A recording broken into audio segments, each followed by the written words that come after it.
And the shot afterwards is the left uppercut. From the left to the body, the left uppercut right through the guard of Arthur. Anthony Joshua has made it clear that he harbors strong personal feelings regarding Tyson Fury. In interviews, AJ openly states, "I don't like that guy," emphasizing the animosity he feels toward the WBC heavyweight champion. He further adds that Tyson's a hater, reflecting his perception of Fury's behavior and public comments. Joshua has consistently shut down the idea of facing Fury in future talks, firmly stating that he does not want to discuss the topic.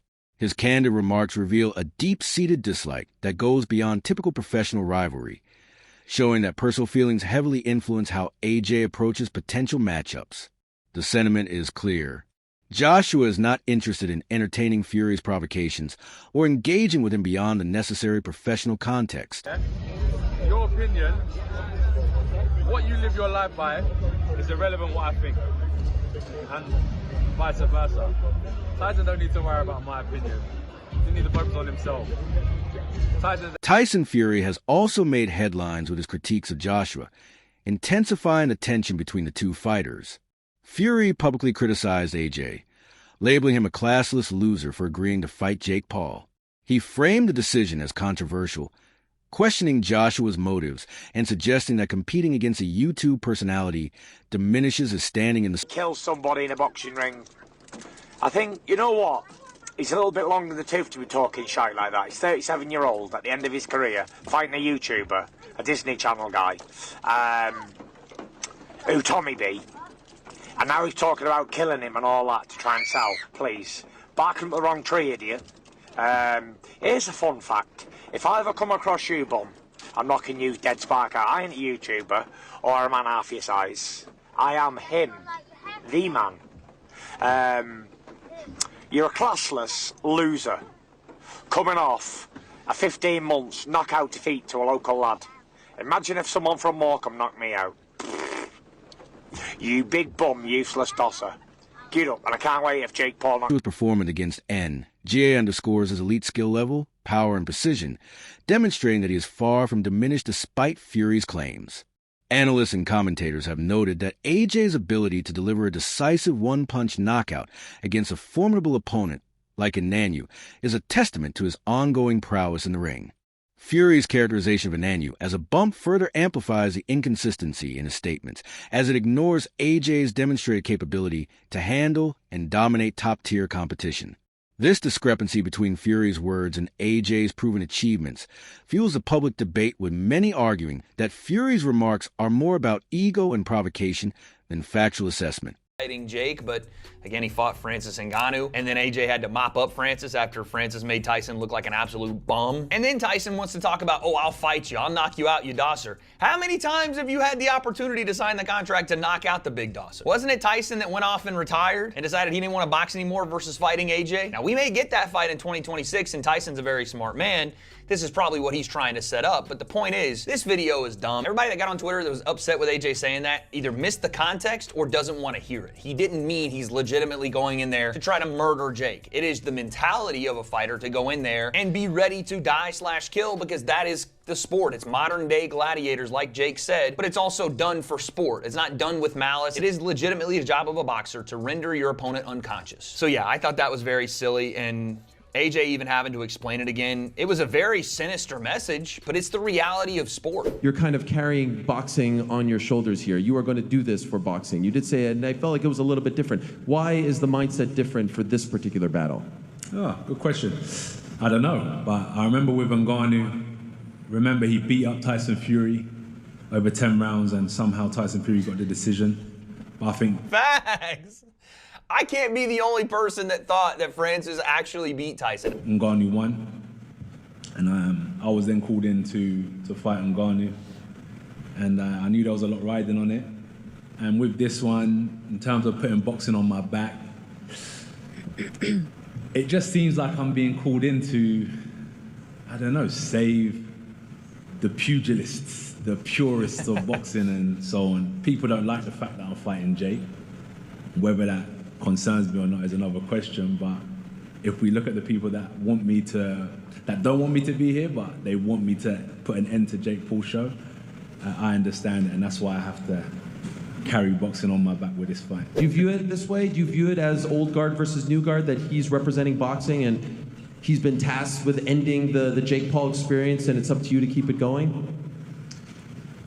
Not really, no. I mean, I think no one's done more for the sport of boxing in the past decade than myself. So I think if people really cared about boxing, they'd want me to win. But I see where the angle that they're coming from is that he's, you know, the traditional boxer, has been doing it his whole life, etc. But I think that I'm more important for the sport of boxing, and so if they actually cared about the sport, they would want me to win. All right, so let's break this down. Number one, Jake says he's done more for boxing in the last 10 years than anyone, and he might have a point in terms of he did have the first fight on Netflix. He has done a ton for women's boxing. He has brought a lot of eyeballs to the sport, and by proxy, bringing more fans to the sport than most people. I would say you have to put people like Turki Al-Sheikh in that conversation as well. He's throwing insane amounts of money out on the table to make sure we have had undisputed championship fights. We've had fights that probably never would have gotten done had it not been for the money and the influence of Turki Al-Sheikh. You just have to be honest about the conversation. But what I want to go back to is this idea of AJ doing this for the sport versus Jake being the rightful placeholder of the sport now. And it's an interesting thought because years ago when Jake fought Anderson Silva and when he fought Tyron Woodley and when he fought Ben Askren, no one would have said Jake's doing this for the sport of boxing. These guys that don't box are coming in and trying to box. Lennox Lewis has weighed in on the situation, reacting to Fury's comments regarding Joshua and the Jake Paul fight. Lewis addresses Fury's classless loser remark, providing a measured perspective that considers both fighters' positions. He notes that while Fury's criticism is strong and direct, it does not diminish Joshua's accomplishments or the strategic considerations behind his decision. Lewis emphasizes that heavyweights like AJ operate within complex professional and personal frameworks when selecting opponents. His analysis highlights that criticism from Fury, though notable, must be contextualized within Joshua's broader career trajectory, preparation, and objectives. Lewis further observes that taking on Jake Paul does not inherently reflect poor judgment or weakness. Instead, it can be understood as a calculated choice, balancing risk, financial incentive, and public interest. Lewis's commentary underscores the idea that Joshua's career decisions are multifaceted and cannot be reduced to Fury's personal critiques. Seemingly talking up a comeback and their schedules to fight next year. What's your thoughts on potential AJ Fury matchup and Fury's comments? I think that, obviously, yeah, Fury's trying to heat up the fight between both of them. I think the comment that Anthony Joshua made, he didn't mean it in a bad way. He just wants, it's like that search and destroy, I want to get my opponent. I think killing is the wrong word using. I want to kill him. I think that's the wrong word. I want to destroy him is a good word. I want to get rid of him. I want to, brutalize him. These type of words are good words, but because of the safety factor of boxing, a lot of boxers getting hurt, I think. MMA fighter Tom Aspinall provides additional insight into Joshua's decision to fight Jake Paul. Aspinall stresses that AJ should not face undue criticism for accepting the bout, framing it as a legitimate choice within professional boxing. He argues, if the shoes fit you, then wear them, highlighting that there is nothing inherently wrong with Joshua taking this fight. According to Aspinall, the primary risk lies for Jake Paul, who must contend with an experienced and powerful heavyweight champion.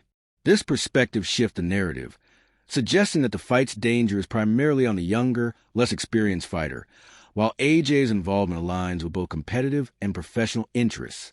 Aspinall's analysis reinforces the idea that Joshua's decisions are strategically sound.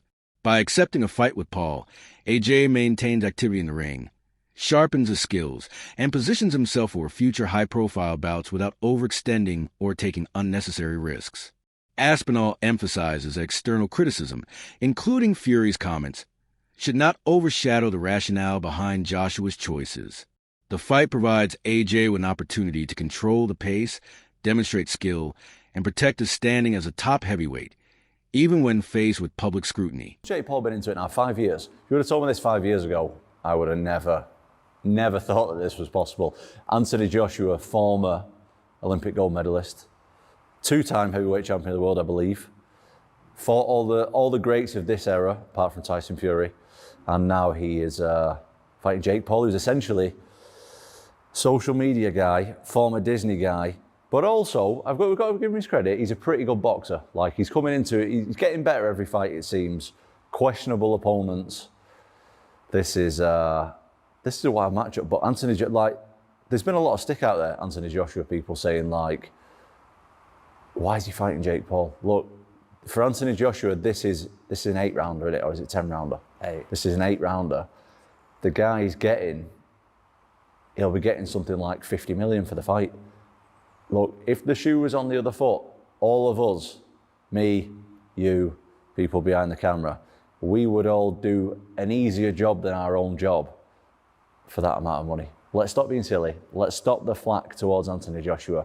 We would all do the same thing if we got the opportunity. And what do you think about it for boxing as well? Obviously, there's going to be a lot of eyes on it with it being on Netflix Friday night. I don't get the notion that this hurts Anthony Joshua's legacy and hurts boxing. If anything, I think it does really well for boxing. I think that it's going to be the most eyes of any fight this year on this. And this is obviously a boxing fight. This is a combat sports fight. This is good for all of us, MMA, boxing, kickboxing, whatever combat sports you're into. Although from the outside it looks a bit funny, I think it rises us all up a little bit. So we have to talk about the size of the boys. Anthony Joshua, huge human being, 6'6", fighting Jake Paul. He's quite big in his own right, 6'1", but the size difference is massive, especially like Jake Paul's been fighting cruiserweight, fought below that as well. Anthony Joshua is a natural heavyweight, 245 pounds plus, 6'6".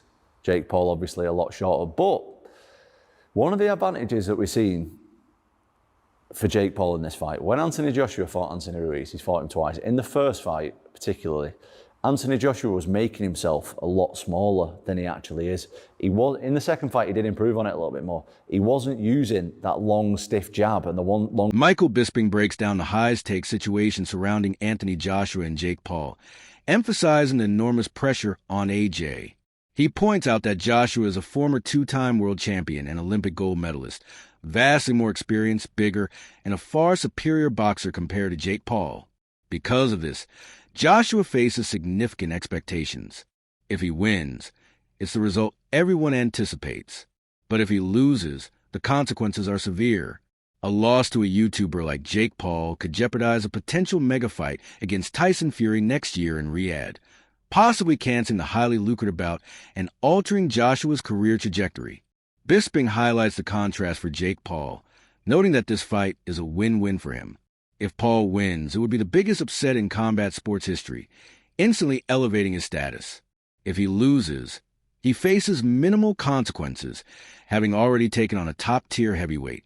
Bisping emphasizes Joshua's high-rises position, the intense scrutiny he faces, and the pressure performed flawlessly against a relatively inexperienced opponent who has nothing to lose. Injuries every single year. So that's why Tyson Fury's got an issue here, because number one, you've got Anthony Joshua, that is a former 2-time champion of the world, that won a gold medalist, that is massively bigger, way more experienced, and just a much better boxer, saying that if he will kill Jake Paul, that he will kill him, okay? So there is big consequences. This week, Jake Paul was kind of talking, and a lot of people have said this.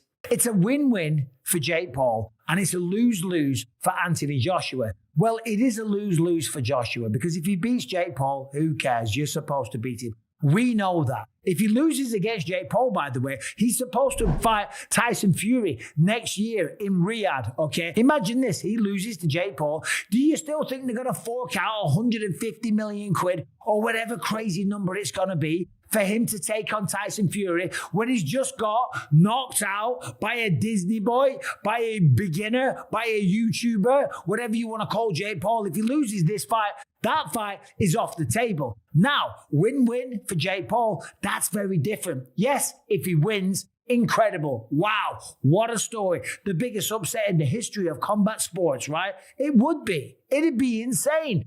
But if he loses, well, he's got nothing to lose because the man's shown gigantic balls. Wow, what a guy, right? He's going to step in there against Anthony Joshua. This guy doesn't care. Well, that's all well and good as long as, number one, you don't die. Secondly, you don't have brain damage. Thirdly, what about if you just get knocked out? What if you get knocked out so bad and beaten up so badly, you never want to step foot in a ring ever again? Now, I don't say this lightly, by the way. I'm not sitting here hoping for any of this to happen. I would never wish any kind of harm, long-term harm done to my fellow combat sports brothers, right? And that's what Jake Paul is at this point. He's not a Disney guy. He's not a YouTuber. The man is a boxer, right? And fair play to him. He likes boxing. He likes to compete. Teddy Atlas breaks down Anthony Joshua's situation carefully, pointing out several factors that could affect his performance. He notes that Joshua doesn't seem to have any vices, but being out of the ring for 15 months is significant. During that time, his body weight may have increased substantially, and now he must drop to a lower weight than he's been at in recent fights, which can be physically taxing. Teddy also emphasizes that mental focus is crucial. Joshua may still be thinking about past losses or adjusting to his knockout by Du Bois. The challenge of a short preparation period, weight management, and mental recovery could impact his performance. Teddy highlights that even a top fighter like AJ has these variables to manage, which could level the playing field for Jake Paul.